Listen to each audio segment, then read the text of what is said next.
CBS 라디오 김현정의 뉴스 쇼. 일본 구구파들의 상식 이하의 행패가 이어지고 있습니다. 말뚝 테러에 위안부 소녀상 합성 사진이 등장하는가 하면 최근에는 일본의 한 록밴드가 위안부 할머니들을 매춘부로 묘사한 CD를 할머님들께 보냈습니다. 결국 어제는 이 위안부 피해자 복지시설이죠. 나눔의 집 측에서 이 일본의 록밴드를 고소하고 나섰는데요. 과연 법적인 처벌은 가능한가? 정말 이 사람들 처벌은 받긴 받는 건가? 이것도 궁금합니다. 살펴보죠. 정신대문제대책협의회 윤미향 상임대표 연결이 되어 있습니다. 대표님 안녕하세요. 네, 안녕하세요. 아니, 나눔의 집에 도착했다는 그 록밴드의 CD는 들어보셨죠? 네. 도대체 무슨 내용입니까? 사실은 참 이 아침에 이런 얘기를 한다는 것 자체가 우리 지금 역사가 안고 있는 불행인 것 같은데요. 그러니까요. 그 내용은 뭐 거의 정상인 사람이 할 수 없는 그런 내용들인 것 같아요. 뭐 제목은 아주 선정적으로 제목은 조선놈들을 쳐 죽여라 뭐 이런 내용이에요. 그러니까 위안부 할머니들에 대해서만 예. 어떤 모독하고 있는 내용이 아니라 예. 전반적으로 이제 반한 한국에 대해서 비하하고 또 어떤 지금 최근에 이제 일본의 뭐 한류라든가 예. 이런 문화까지도 비한다라고 하는 표현으로도 좀 부족한 그런 행동들, 언어들이 막 들어가 있습니다. 제목은 그렇고 그 내용에는 뭐 성적인 묘사, 이런 네. 욕설 이런 게 뭐 난무하나요? 뭐 예를 들면 돈으로 사는 히트 차트는 토할 것 같다라는 말들도 있고요. 다케시마에서 나가라. 뭐 지진을 틈타서 도둑질하는 놈들 뭐하러 왔느냐. 예.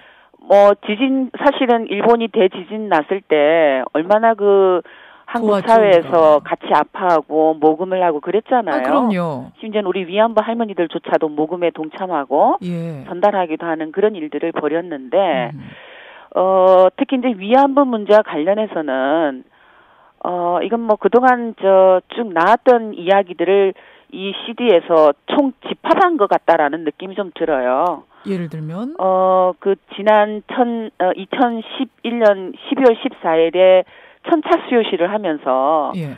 일본 대사관 앞에 평화비를 세웠잖아요. 예. 아주 아프기도 하고 고통스러운 그런 모습인 소녀상을 이렇게 세웠는데 그 옆에 이제 할머니들이 같이 사진을 찍은 게 있어요. 예. 그게 이제 물론 뭐 인터넷 여기저기 신문에도 실리고 했지만 거기에 이제 이렇게 가위를 가지고 이제 할머니들이 이렇게 자르는 그런 이미지가 나오면서 동시에 매춘부 할망구들을 쳐 죽여라. 뭐 사실은 이 내용을 이 인터뷰 내용까지도 할머니들이 듣지 않기를 좀 바라는 마음으로 사실은 제가 이 얘기를 하고 있습니다만은 역사적인 문제에 대해서 뭐 동해표기라든가 다케시마라든가 이런 걸 떠나서 예. 이렇게 위안부 할머니들 자신의 나라가 저지른 이 피해자들에게 이런 식으로 또다시 가해를 가하는 이러한 내용으로 뭐 거의 범벅이 되어 있습니다.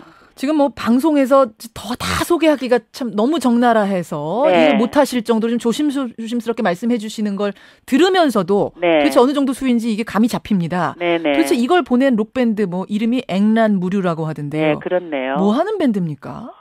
뭐 그동안에 그렇게 잘 알려지지 않았던 그냥 국수적인 단체, 국수적인 뭐 락을 가장한 예. 그런 단체에 불과한 것 같고 최근에 일본의 우익들의 우익 단체들의 행동들이 언론에 굉장히 노출되고 있잖아요. 예. 뭐 저희 이 박물관이나 소녀상 앞에 다케시마는 일본 땅이라는 나무 작대기를 꽂고 갔기도 했고요. 말뚝 받고 간 적 있었죠. 네네.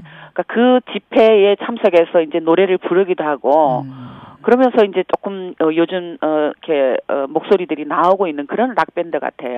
뭐 락을 가장한 저는 국수주의 단체에 불과하다 그렇게 생각을 합니다. 그럼 이런 일이 이게 특별한 일인가요? 아니면 그 동안에도 종종 있었습니까? 사실은 이 일을 하다 보면 뭐 숱하게 겪는 일이었어요. 숱하게요? 저희뿐만 아니라 일본에 있는 저희와 함께 연대하고 있는 시민 단체들은 그 단체 앞에 사무실 앞에 와서.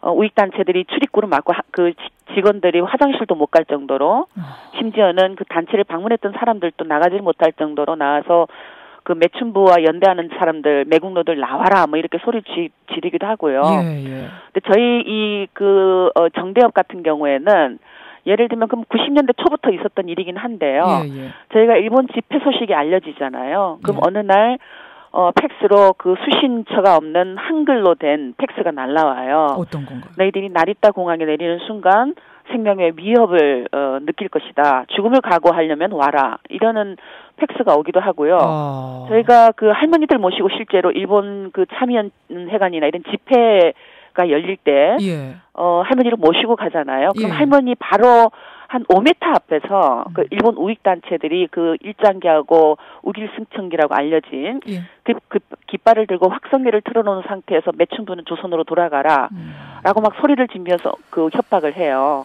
그러니까 그런 사이에 피해자들이 지나다닙니다. 예. 그러니까 그동안의 모습이라고 하시면 될 것 같고요. 저희 사무실에도 수요 시위가 열리잖아요. 예. 그날 오면 늘 저희들이 반겨주는 전화가 있어요. 뭐 이거 전화. 반겨준다라고 제가 표현을 했습니다마는 단어적으로. 네, I hate Korea라 이렇게 영어로 전화를 하기도 하고요. 일본말로 저희 일본말을 하는 그 실무자가 전화를 바꾸면 예. 너희 수요시 왜 가느냐, 매춘부 할머니들 그 뭐 자랑스럽다 가느냐 이런 말을 계속 짓거려대는 그런 일본 남성들 한 50대 되는 목소리를 가진 남성들, 40대 되는 목소리를 가진 남성들 뭐 숱하고요. 예. 그리고 그 굉장히 개의한 편지들이 날아옵니다. 편지요? 네. 협박 편지? 네, 그렇죠. 뭐 협박 편지보다 저희들 기분을 나쁘게 하는. 예를 그러니까 들면. 밑바탕에 태극기가 그려진 그 그림에 예.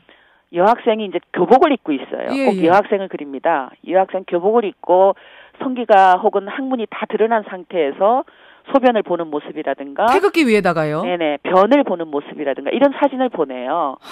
근데 사실은 저희들이 이런 사실을 그동안 할머니들한테 전혀 얘기를 못했어요. 와, 진짜 그냥 네, 전혀 안 하고 있습니다. 할머니들한테 못했고요. 그 언론에도 많이 노출 안 시키셨어요. 저희가 일부러 이런 내용들. 조용하게 처리하면서 일본에 다시 보내서 일본 시민단체들에게 보내고 반송하기도 네네 하고. 이런 일이 있지 못하도록 일본 문화를 바꿔라 제발.